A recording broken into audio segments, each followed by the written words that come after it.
नमस्कार, मेरा नाम है अभिषेक आनंद। काफ़ी लोग ये कहते हैं कि क्योंकि रेसलिंग अब एक्सपोज हो चुका है, इंटरनेट की वजह से रेसलिंग के हर सीक्रेट सबको पता है। रेसलिंग में ना कभी किसी के पास हीट होगा, ना कोई स्टोरी लाइन उस तरीके से लोगों को अट्रैक्ट करेगा, तो कभी भी रेसलिंग उस लेवल पर नहीं हो सकता है पॉपुलर। इस बात से मैं सहमत भी हूँ और थोड़ी असहमति भी है। मेरी असहमति इसलिए है क्योंकि रेसलिंग, ये बात सत्य है कि रेसलिंग एक्सपोज्ड है और रेसलिंग में मैचेस फिक्स होते हैं, लोगों को पता है। रेसलर्स एक दूसरे के साथ कोऑपरेट करते हैं, ये बात भी लोगों को पता है। लेकिन लोग इस वजह से रेसलिंग को एंजॉय नहीं करेंगे, मैं इस बात को पसंद नहीं करता। रेसलिंग के आर्ट को वो एंजॉय कर सकते हैं और रेसलिंग के एथलेटिक्स को वो एंजॉय कर सकते हैं। जो रेसलिंग में एथलेटिक एबिलिटी लोगों में होती है उसको एंजॉय कर सकते हैं, ये सब चीज़ों को वो एंजॉय कर सकते हैं। लेकिन ये एंजॉय करने वाले लोगों की संख्या बहुत ज़्यादा नहीं होगी, मैं भी इस बात को स्वीकार करता हूँ। मिस्टर मैकमैन ने एक सवाल का जवाब देते हुए कहा कि उनका फेवरेट मैच है विलियम रीगल और फिट फिनली जैसे रेसलर्स को देखना। तो जिस तरह की रेसलिंग को वो प्रेजेंट करते हैं उससे एकदम अलग है। फिट फिनली और William Regal realistic type wrestler हैं, जो रेसलिंग उनका मैचेस हमेशा सीरियस मैच होता है, मोर रेसलिंग मैच है उनका। WWE के स्पोर्ट्स इंटरटेनमेंट से थोड़ा हट के है उनका स्टाइल। मिस्टर मैकमैन को वो स्टाइल पसंद है, लेकिन उस स्टाइल को प्रमोट नहीं करते हैं क्योंकि वो मानते हैं कि ये मेन स्ट्रीम ऑडियंस उस स्टाइल को पसंद नहीं करेगा। और उस बात में कुछ सच्चाई भी मुझे लगती है, लेकिन वजह ये नहीं है। वजह दरअसल ये है कि ये बात तो ठीक है कि आपको जब इतना ज़्यादा आप कंटेंट आपका है, यानी आप सप्ताह में इतना ज़्यादा टेलीविज़न कंटेंट है, तो एक स्टाइल का रेसलिंग फिट नहीं करेगा। आपको अलग अलग स्टाइल्स के रेसलिंग चाहिए, लेकिन हर स्टाइल के रेसलिंग को अगर बेहतर ढंग से किया जाए तो उसमें आपको रियलिस्टिक जैसा हो सकता है। टाइगर मास या डायनामाइट किड के मैचेस को भी देखा जाए जिसमें हाई फ्लाई मूव्स वगैरह हुआ करते थे, या एजे स्टाइल्स के मैच को भी देखा जाए तो उसका अपना एक अपील था, ना ही वो ऑडियंस को ऑफेंड करते थे, ना ही वो ऑफेंड करते हैं। तो AJ Styles Samoa Joe Christopher Daniels वगैरह के TNA के मैचेस देखिए, वो ऑफेंसिव नहीं है, आप अप्रिशिएट करेंगे उसके एथलेटिज्म को। ये बात सही है कि वो रियल फाइटिंग नहीं है, लेकिन कई बार ये प्लस भी होता है क्योंकि आप रियल बॉक्सिंग या MMA के फाइट्स वगैरह में आप उतना ज़्यादा कंटेंट डाइजेस्ट नहीं कर सकते हैं। वो ज़रूरी नहीं कि उतना ज़्यादा इंटरटेनिंग हो, इंटरटेनमेंट की कोई गारंटी नहीं है। लेकिन आप जब कुछ अच्छे रेसलर्स को अच्छे ढंग से बुक करते हैं और वो अच्छे रेसलर्स अपने काम को अच्छी तरीके से जानते हैं, तब आपको 100% तो इसमें भी गारंटी नहीं किया जा सकता है, क्योंकि रेसलिंग में भी 100% गारंटी नहीं होता। आप क्राउड के बारे में नहीं जानते कि क्राउड कैसे रिएक्ट करेगा, और इंजरीज भी हो सकती हैं, ये रेसलर कभी ऑफ हो सकते हैं या परफॉर्मेंस उनका उतना अच्छा ना रहे। लेकिन प्रोबेबिलिटी ज़्यादा है कि आपको अच्छे मैचेस मिलेंगे और लोगों को आप बेहतर ढंग से इंटरटेन कर पाएंगे और ज़्यादा एक्शन होगा। तो इसको इस नेगेटिव में भी एक पॉजिटिव है।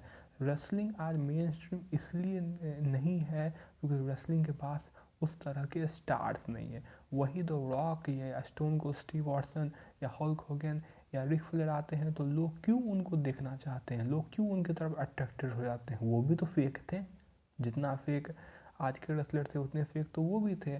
जॉन सीना को लेके लोग क्यों अट्रैक्टेड होते हैं, जॉन सीना भी तो फेक है जितने फेक बाकी लोग थे। क्योंकि रेसलिंग उस समय भी वैसा ही था जिस समय आज भी है। लोग उन कैरेक्टर्स में विश्वास करते थे, उनके उनके का अपना एक पॉपुलैरिटी था और उनसे लोग अट्रैक्ट होते हैं। ये उनकी खासियत है, आज कोई कैरेक्टर उस तरीके का नहीं है।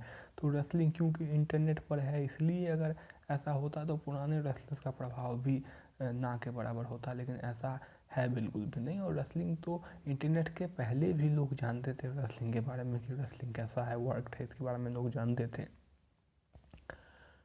ये एक वजह नहीं है। अभी बॉक्सिंग का एक बड़ा ही प्रचलित मैच हुआ आयरन माइक टाइसन का, उनके जो अपोनेंट थे वो 51 साल के थे, 51 के, और वो खुद 54 के हैं। तो अगर मान लीजिए ये एक्सिबिशन बॉक्सिंग मैच था, जीत और हार मायने भी नहीं रखता है, लेकिन इसने बेहतरीन आपको बिजनेस किया। और 1 मिलियन से ज़्यादा पेपर व्यूज़ पे बाय थे इसके, जो बहुत बड़ी बात है। और 17 मिलियंस जो है आपको गूगल पर सर्च था इसका, जो भी बहुत बड़ा एक मॉन्स्टर जो है आपको स्टैट्स है।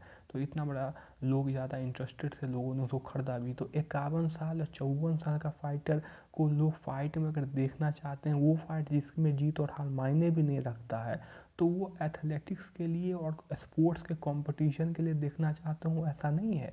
वो पर्सनैलिटी ड्रिवन है, वो उन पर्सनैलिटीज़ के बीच में वो फाइट देखना चाहते हैं, वो चाहे वो फाइट का कोई मायने भी हो या नहीं हो, चाहे उनका एज कुछ भी हो, इसलिए वो उसको देखना चाहते हैं। सेलिब्रिटी बॉक्सिंग इतना पॉपुलर है। पिछले साल ही 2 यूट्यूबर्स के बीच में एक फाइट था, जिसने भी बहुत बढ़िया बिजनेस किया था। वो तो फाइटर्स भी नहीं है लोग, वो एथलीट्स भी नहीं है। तो और ये बॉक्सिंग का एक साइड इफेक्ट है। जहाँ बॉक्सिंग आपको ओलंपिक लेवल पे देखिए, जहाँ पे टॉप एथलीट्स होते हैं, तो ओलंपिक बॉक्सिंग मैच को लोग ज़्यादा देखते हैं, या इस तरीके के जोक फाइट्स को ज़्यादा देखते हैं। इस तरह के जोक फाइट्स को लोग ज़्यादा देखते हैं, लोग देखने के लिए खर्चा करते हैं, पेपर व्यू पे लोग खर्चा करते हैं। $50 $60 एक आदमी देता है, और इतना बड़ा बिजनेस उनका होता है। लोग इन फाइट्स को देखने के लिए पैसा खर्च करना चाहते हैं, वो कोई एथलेटिक्स के लिए या स्पोर्ट्स के कंपटीशन के लिए या कौन बेहतर है इसको देखने के लिए नहीं देखते हैं। वो कैरेक्टर्स से प्रभावित होते हैं, वो कैरेक्टर्स को देखना चाहते हैं। और ये कोई एक्सेप्शन नहीं है दोनों फाइट। अभी इससे पहले 1 आध साल पहले कॉनर मैकग्रेगर और जो है फ्लॉयड मेवेदर का फाइट था। तो फ्लॉयड एक तरफ जो अनडिफीटेड फाइटर हैं, और हिस्ट्री में सबसे बेस्ट फाइटर में से एक है, उस बेस्ट के मुकाबले कौन था जिसने आज तक कभी एक फाइट लड़ा भी नहीं प्रोफेशनली। तो ये तो मतलब ऐसा ही हो गया कि जिसने आपको पहला दिन है किसी का स्कूल में, उसका कंपटीशन किसी प्रोफेसर से करा दिया जाए, ये इस तरीके का कंपैरिजन। लेकिन दोनों के बीच में काबिलियत था कि लोगों ने फाइट को बढ़िया से बिल्ड किया, दोनों का पर्सनैलिटी था, दोनों बहुत बढ़िया टॉकर थे, ट्रैश टॉकिंग उन्होंने किया, लोगों को इंटरेस्टेड किया, लोगों ने उस फाइट को खरीदा। उस फाइट का रिजल्ट हर कोई जानता था कि कॉनर मैकग्रेगर हार जाएंगे उस मैच को, वो हार गया। तो उसमें भी तो एक तरीके से जेन्युइन बात है कि प्री डिटर्मिनेड आउटकम था, मतलब कि प्री डिटर्मिनेड आउटकम एथलेटिकली नहीं था, लेकिन हम सब जान रहे थे कौन जीतेगा कौन हारेगा। अब तो अब सचिन तेंदुलकर महान क्रिकेटर हो सकते हैं, लेकिन ऐसा तो नहीं है कि वो महान क्रिकेटर हैं, या सचिन तेंदुलकर बहुत आउटडेटेड हो गया, कोई नया बना हार्दिक जी जो हैं, हार्दिक पांडे या जो भी है। तो ये इनका अगर फाइट हो, अगर हो, मैं सॉरी, इनका अगर फाइटर नहीं है ये, तो इनका अगर मान लीजिए कि किसी हॉकी के वर्ल्ड कप में इनको खिला दिया जाए, तो कितना उटपटांग सा लगेगा। आप बेहतर एथलीट हैं, लेकिन वो आपका प्रोफेशन नहीं है, लेकिन तभी भी लोग देखना चाहेंगे, वो उसको इंटरेस्ट कहा जाता है। और तो इसी तरीके का इंटरेस्ट लेवल जो है उनके फाइट में था, और लोग उनको देखना चाहते थे, लोगों ने उस फाइट को खरीदा भी, उस फाइट को देखा भी। ये लोगों को हमेशा अट्रैक्ट करता है। कंपटीशन मायने नहीं रहता। इंडिया और पाकिस्तान के बीच के जो मैचेस होते हैं, ज़रूरी नहीं है कोई सबसे बेस्ट मैचेज हो, ज़रूरी नहीं है कोई सबसे इंटरटेनिंग मैच हो, लेकिन सबसे ज़्यादा इमोशनली इन्वेस्टेड मैचेज होता है, क्योंकि दोनों के बीच की जो राइवरी है वो बहुत ही मतलब पर्सनल लेवल की है, इसलिए वो इंटरेस्टेड हो। उनका 1 या 2 साल पहले एक मैच था जिसमें जो सेकेंडरी मार्केट में उनका टिकट था, मतलब कि सेकेंडरी मार्केट का मतलब हुआ कि जैसे कि क्या होता है कि ब्लैक में, आप समझ लीजिए जैसे ब्लैक में टिकट होता है, सेकेंडरी मार्केट में जो टिकट था उसका रेट था वो बहुत ही ज़्यादा हाई था। लोग उसको किसी भी रेट पर देखना चाहते थे उस मैच को। तो इस तरह का इंटरेस्ट क्यों था? क्योंकि इंडिया पाकिस्तान का मैच है, एक फ्यूड है, एक दुश्मनी है, इसलिए लोग इन सब चीज़ों से इंटरेस्ट होते हैं। एथलेटिक्स मायने नहीं रखता है लोगों को, लोग एथलेटिक्स या एथलीट्स को देखने के लिए या कंपटीशन देखने के लिए नहीं स्पोर्ट्स देखते हैं, वो स्पोर्ट्स देखते हैं जब वो चीज़ों से इमोशनली इन्वेस्ट होते हैं। अगर ऐसा नहीं होता है तो हर स्पोर्ट में इंटरटेनिंग मैचेस तो होते ही हैं, हर स्पोर्ट्स में होते हैं। तो इंडिया में सिर्फ क्यों क्रिकेट क्यों देखा जाता है, बाकी स्पोर्ट्स क्यों नहीं जाता देखा जाता है उतना ज़्यादा। बॉक्सिंग के फैशन में देखने वाले लोग ये हैं कि मेरा फेवरेट टीम अर्जेंटीना है, मेरा फेवरेट टीम ब्राज़ील है। किसी इंडियन का फेवरेट टीम वो हो सकता है, लेकिन आप वो स्पोर्ट्स कभी मेन स्ट्रीम लेवल पर क्रिकेट का मुकाबला नहीं कर सकता है, क्योंकि इंडिया का जो अपना जो फुटबॉल टीम है वो कमज़ोर है। जिस दिन इंडिया का फुटबॉल टीम उस लेवल का अगर हो जाएगा, टॉप 10 में हो जाएगा, उस दिन हो सकता है क्रिकेट को वो जो है पीछे कर दे, क्योंकि फुटबॉल ज़्यादा बड़ा इंटरनेशनल स्पोर्ट है और उसका ज़्यादा प्रभाव होगा। लेकिन कल्चर के हिसाब से या पॉपुलैरिटी के हिसाब से फुटबॉल इसीलिए क्रिकेट को नहीं हरा सकता है, या फुटबॉल को हॉकी नहीं हरा सकता है।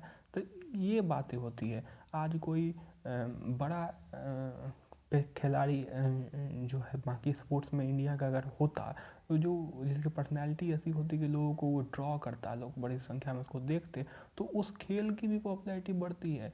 दंगल जो फिल्म आया था वो मात्र फिल्म था आमिर खान का, और कुछ पहलवान वगैरह बताते हैं, जो रेसलर्स वगैरह बताते हैं, जो भारत के जो रेसलर्स होते हैं, पहलवान होते हैं, वो बताते हैं कि उस फिल्म का बड़ा सकारात्मक साइड इफेक्ट, मतलब सकारात्मक साइड इफेक्ट होगा, हमारा नकारात्मक सकारात्मक इफेक्ट रहा, पॉजिटिव इन्फ्लुएंस रहा, और रेसलिंग को लोगों ने बड़े ही आदर के साथ देखना स्टार्ट किया।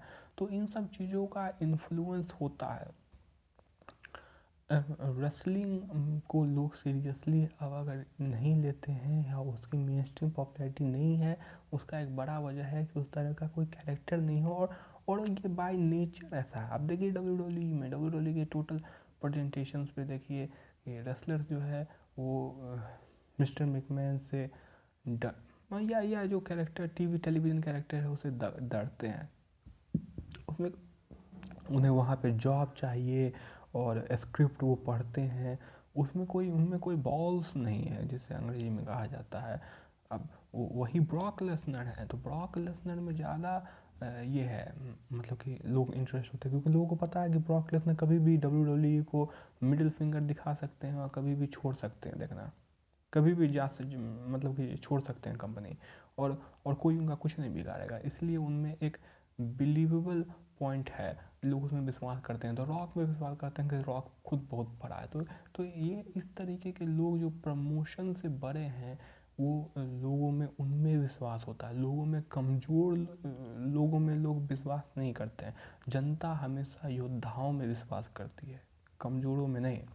ये हमेशा समझिए, योद्धा के संघर्ष में उसका साथ देगी, जब उसके साथ चीटिंग होगा, जब उसको हराया जाएगा तो उसके दुख में उसके साथ रहेगी, लेकिन वो कभी भी किसी लूज़र के साथ नहीं रहेगी। ये हमेशा है वो। इसीलिए जो किसी लूजर का कभी जो है लोग साथ नहीं देते हैं, फाइटर का देते हैं और टैलेंट का देते हैं। ये लाइफ लेसन है, ज़िंदगी में लोग ऐसा करते हैं हमेशा। जो खुद कुछ ना करे उसका कोई समर्थन नहीं करते। रेसलिंग के बुकिंग में ये सिंपल लाइफ लेसन जो है जब तक नहीं रहेगा तब तक कोई असर नहीं रहेगा। ब्रूजर ब्रोडी बहुत ही ज़्यादा उनका ऑरा था, इसलिए था क्योंकि प्रमोशन को या प्रमोटर वगैरह जब उनको चीट करने का कोशिश करता था और उसको लात मार के वो चले जाते थे। तो उनका अपना एक सम्मान था, अपना एक ऑरा था, और वो बहुत बड़े स्टार थे और लार्जर देन लाइफ लेवल के स्टार थे। तो इस तरह के स्टार्स आज रेसलिंग में नहीं है, क्योंकि वो सब एक कॉर्पोरेट कल्चर में है, वो सब पपेट हैं, वो सारे के सारे जो है कठपुतली हैं, और उनमें अपना कोई पावर नहीं है, उनमें अपना कोई स्ट्रेंथ नहीं है। ये पब्लिक भी इस बात को जानती है, और क्योंकि डब्ल्यू का प्रेजेंटेशन ही ऐसा है, इसलिए लोग ऐसे इस बात को जानते हैं। आपको स्टार्स बनाने होंगे, और यूएफसी के बारे में बात किया था। यूएफसी में आप फाइट को सेल कैसे करते हैं, जितना भी उनका सेलिंग है वो सारे के साथ, मतलब फाइट को ऑडियंस के सामने जो सेल करते हैं, जो लोग उसको खरीदें फाइट को पेपर व्यू वगैरह पे, तो उनका जो सेलिंग का मार्केटिंग का जो पूरा जो है तरीका है वो सारा का सारा प्रोफेशनल रेसलिंग का तरीका, प्रोफेशनल रेसलिंग के टूल्स का वो इस्तेमाल करते हैं प्रोफेशनल रेसलिंग कंपनी से बेहतर ढंग से, क्योंकि वो लोगों को वो समझते हैं कि लोग कैरेक्टर्स के बीच में फ़ाइट देखना चाहते हैं, पर्सनैलिटी को के बीच में फ़ाइट देखना चाहते हैं। और उन पर्सनैलिटी में जैसे कॉनर मैकग्रेगर हो या कबीब वगैरह हो, इस टाइप या जीएसपी हो, तो इस टाइप के फाइटर जो बड़े फाइटर हैं जिनका आप मान सकते हैं, या जॉन जोन्स हो, तो इस तरह के फाइटर्स हैं जो प्रमोटर से डरते नहीं है कि प्रमोटर हमको निकाल लेगा तो हम जॉबलेस हो जाएंगे, बेरोजगार हो जाएंगे। तो इसीलिए पब्लिक में इनका एक ऑरा है। और यूएफसी उन कैरेक्टर्स को या इन पर्सनैलिटीज़ को सेल करता है बड़े बेहतर ढंग से, उनके राइवरी को, उनके फ्यूड को बेहतर ढंग से प्रेजेंट करता है, और लोग उसको ज़्यादा सीरियसली लेते हैं और उस फाइट को देखते हैं। ऐसा बिल्कुल भी मत मानिए कि वो एथलेटिक कंपटीशन की वजह से ऐसा देखते हैं, या यूएफसी रियल है इस वजह से ऐसा देखते हैं। यूएफसी 1993 से है, 1997 1998 के समय में जहाँ रेसलिंग पिकअप कर रहा था अपने 90s का जो रेसलिंग का बूम था, वहाँ यूएफसी स्ट्रगल कर रहा था। अगर बस रियल होना अगर काफ़ी होता तो 1993 के बाद से यूएफसी को रेसलिंग को ओवरटेक कर लेना चाहिए था, रेसलिंग को ख़त्म कर देना चाहिए था। ऐसा बिल्कुल नहीं हुआ। 2005 तक यूएफसी की स्थिति डमाडोल ही रही। तो यूएफसी या फाइटिंग के होने की वजह से रेसलिंग को नुकसान हुआ है, ये बात नहीं है। रेसलिंग को नुकसान उसके खुद के वजह से हुआ है, और ये होना स्वाभाविक भी है, और ये एक दिन में नहीं हुआ। ऐसा नहीं है कि आज जो हम रिजल्ट देखते हैं वो आज के वजह से है, ये पुराना रिजल्ट है, जो आप पहले से आप जो बुकिंग कर रहे थे उसका ये रिजल्ट है। अगर आपने आज से अगर अच्छा काम करना स्टार्ट किया, बिल्ड करना शुरू किया, सीरियस लेना स्टार्ट किया, तो आपको रिजल्ट कल नहीं मिलेगा। आपको रिजल्ट जो है डाउन द रोड कभी मिलेगा, लेकिन मिलेगा जरूर, सालों लग सकते हैं इसमें, लेकिन समय के साथ इसका असर पड़ता है। और अगर इस तरीके का प्रेजेंटेशन रहता है तो लोग इसको पसंद भी करते हैं। ये जब जॉन सीना और सीएम पंक का मैच था 2011 का, उसके बाद मेरे दोस्तों ने हमको फ़ोन किया जो रेसलिंग को कैजुअली देखते थे, बोलते थे कितना मज़ेदार मैच था यार, क्राउड कितना इलेक्ट्रिक था उस मैच में। क्राउड जो इतना ज़्यादा लाउड था कि अरीना के बाहर भी उनको सुना जा सकता था, इतना ज़्यादा लाउड था क्राउड, इतना ज़्यादा इलेक्ट्रिक था एटमॉस्फेयर।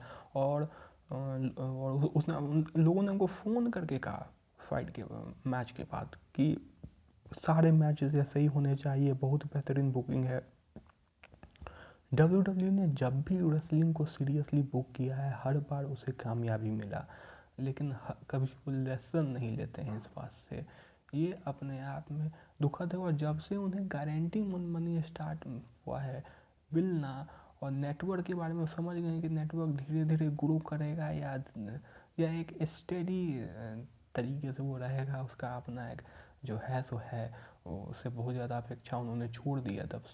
तब से आप समझ लीजिए, फिर अब पेपर व्यू बिजनेस जब से ख़त्म हुआ तब से उनकी बुकिंग और ख़राब हो गई, क्योंकि आपको हर मंथ अब आपको परफॉर्म नहीं करना है।